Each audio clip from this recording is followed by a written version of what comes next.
के तपाईँहरू पनि काठमाडौँको थकाली खाना जस्तै सेम क्वालिटी एन्ड टेस्ट हाम्रो वीरगन्जमा पनि ट्राई गर्न चाहनुहुन्छ then Birgunj Sai Bhojnalaya is the best place for you. So hey guys, welcome back to new blog and guess what, आज हामी कहाँ आइसकेका छौँ। यस, आज हामी आइसकेका छौँ Birgunj one of the most and newly launch जुन रहेको छ वीरगन्ज साई भोजनालय।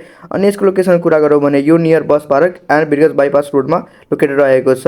यहाँ हामीले एन्ट्री गर्दाखेरि सब त न्यू लन्च रहेको छ अनि यसको साथ फुल डेकोरेसन पनि गरिएको छ। यसको साथै यहाँ क्लिन एन्ड निट इन्भाइरोमेन्टको व्यवस्था पनि गरिएको छ। अनि यो हुनुहुन्छ यहाँको ओनर गाइज, एकदमै यो हम्बल एन्ड काइन्डनेस मान्छे हुनुहुन्छ। अनि हामी आफ्नो अर्डर दिँदै यहाँ वेट गरिरहेका थिए। So finally the wait is over, हाम्रो खाना यहाँ आइसकेको छ। हेर्नमा त एकदमै टेस्टी, यम्मी एन्ड डेलिसियस लागिरहेको छ, घरको खाना जस्तै। सो फाइनली हामीले ट्राई गऱ्यो यहाँको थकाली खाना। अनि यहाँ खानाको साथ मैले ट्राई गरेँ गाजरको अचार, एकदमै स्पाइसी थियो। अनि यति खानाका भेराइटिजहरू हेरेर म त कन्फ्युज भइसकेको थियो के खाऊँ नखाऊँ। सबैबाट मैले एकचोटि ट्राई गऱ्यो। खानामा त एकदमै मिठो, टेस्टी अनि यम्मी रहेको छ, एकदमै घरको खाना जस्तै। सो मलाई त यहाँको खाना एकदमै मन पर्यो। तपाईँ पनि एकचोटि यहाँ भिजिट गर्नुहोस् अनि ट्राई गर्नु यहाँको थकाली खाना। अनि अरू पनि विभिन्न प्रकारको फुडहरू रहेको छ। सो यहाँसँग हामी बिदा लिँदै भन्यो नेक्स्ट टाइम स्योर आउला अनि ट्राई गरौँला यहाँको डिफ्रेन्ट टाइपहरू फुड। सो तपाईँलाई ब्लग कस्तो लाग्यो लाइक सेयर गर्नु होला। हामी फेरि मिल्छौँ नेक्स्ट ब्लग।